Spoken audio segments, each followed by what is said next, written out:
Hey guys, it's me, Jack. Well, it's October right now, and it sure looks like October outside.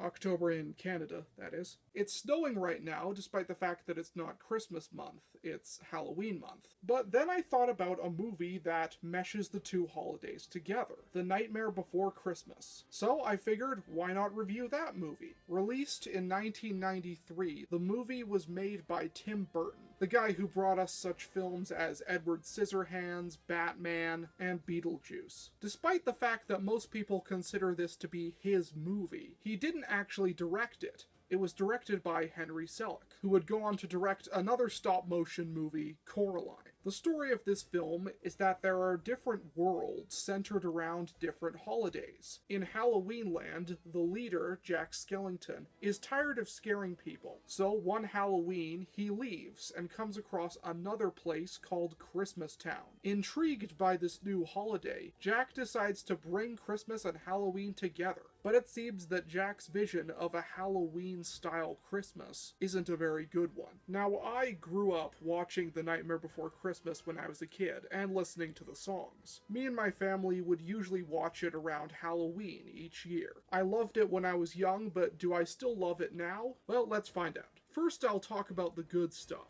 And there is a lot to love about this movie. First of all, the look. This is one of the best looking and most visually stunning animated movies that I have ever seen. This was made back in 1993, and it still looks amazing even to this day. I was shocked when I found out that it was made all those years ago. It seemed like it could have come out just yesterday. It looks that good. Nothing about it screams the 1990s. And the way that they contrast the two different towns, Halloween and Christmas, is very clever. Halloween is very dark, grim, and spooky, while Christmas is much more bright, colorful, and happy, which makes perfect sense for both of those holidays. The movie does incorporate some CGI effects, but they don't stick out that much. They blend in fairly well. The story of the movie is also, for the most part, pretty damn good, and very well paced as well. This really is one of the best paced movies I've ever seen. It's extremely short, but it feels just long enough. For the most part, the film doesn't waste any time.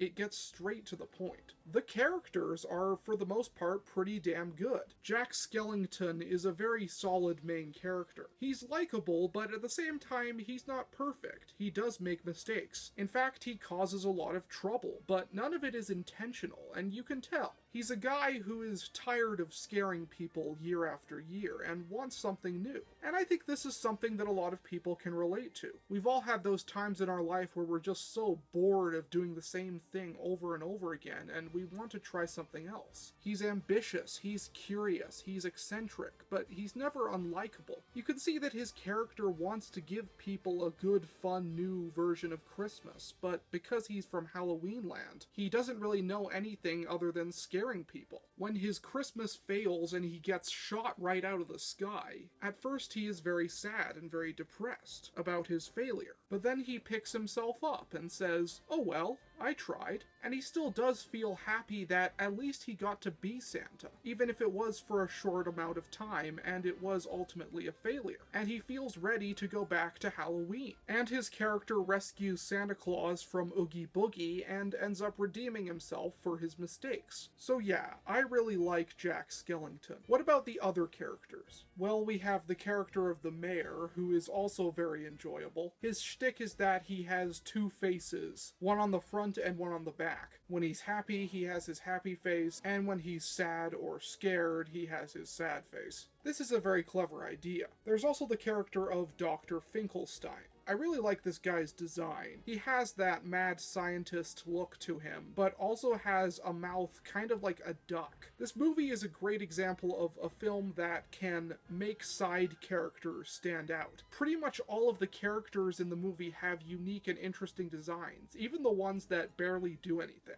You got the werewolf, the Harlequin demon, the clown, the list goes on. But of course we have to talk about the villain of the movie, Oogie Boogie.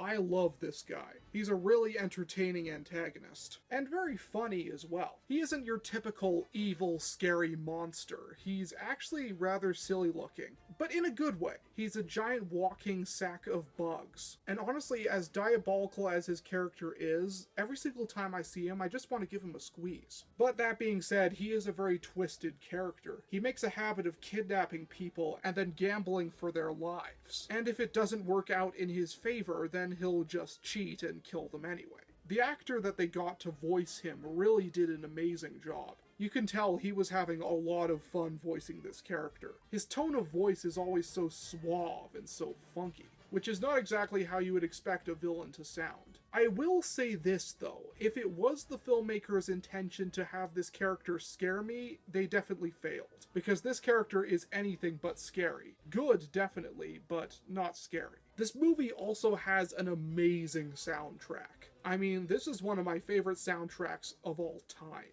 Written and composed by the one and only Danny Elfman. The songs for this movie are all wonderful. This Is Halloween is a wonderful number that opens up the movie and gets you really into the Halloween spirit. Seriously, I listen to it all the time at Halloween. Jack's Lament is a very sad and depressing number and helps you really feel sorry for Jack's character. What's This is a great introduction to Christmas Town, and it really engrosses you into the wondrous and amazing feeling that Jack is going through at that moment. With the song Jack's Obsession, we delve into his mind and really see the turmoil he's going through as he's trying to figure out just what Christmas means.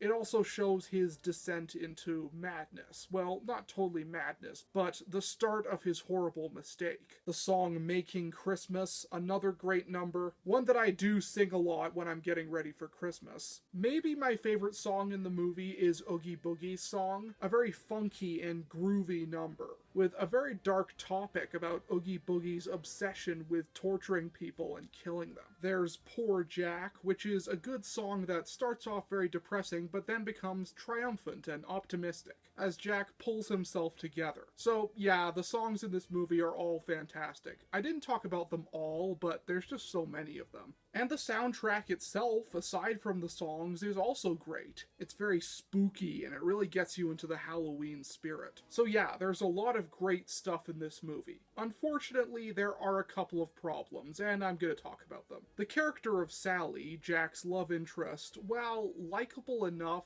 could have been a lot more interesting. Her character is in love with Jack because she shares his longing for a new and more interesting life. This was a good setup for what could have been a very strong romantic relationship between Jack and Sally, but it's executed not that well. It's a very one-sided romance. We mainly just see it from Sally's perspective. Jack shares like a couple scenes with her, and doesn't seem to think of her as anything other than just a good friend. And there's no scene where they talk about their similarities, about how both of them long for a new and more interesting life. Similar to that scene in Aladdin. At the end, Jack just sort of falls in love with her because he realizes that she loves him.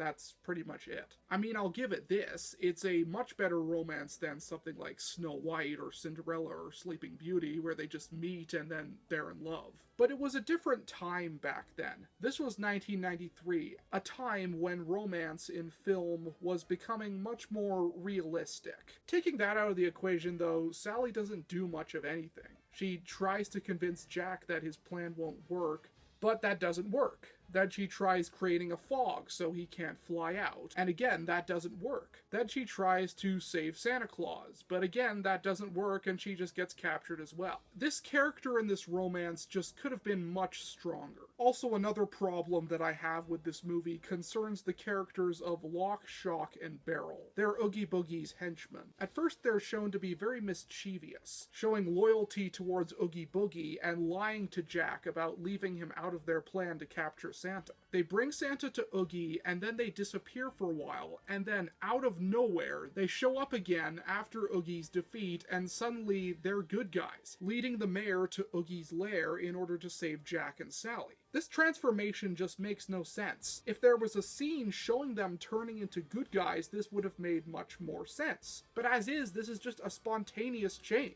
They were shown to be pretty loyal to Oogie. Not to mention, Jack doesn't really seem to mind that they lied to him and assisted in the attempted murder of Santa. This isn't just some fun little prank. Oogie was gonna kill Santa. And these guys just get off scot-free simply because they helped the mayor find Jack. Maybe if they thought that Oogie was just going to toy with Santa and then release him, but then they find out that Oogie is actually going to kill Santa, and they realize what they've done, and then they tell Jack. That would have made sense. But no, they're just bad guys and then they're good guys. This always bothered me, even when I was a kid. Speaking of Oogie Boogie, I definitely like his character, but when you really think about it, he doesn't serve that much of a purpose. Okay, I guess you could assume that the movie needed a villain, but did it really? The real villain of the movie is really Jack's foolishness, and Oogie Boogie almost feels unnecessary in that regard. But the more I thought about it, he does serve as a source of redemption for Jack,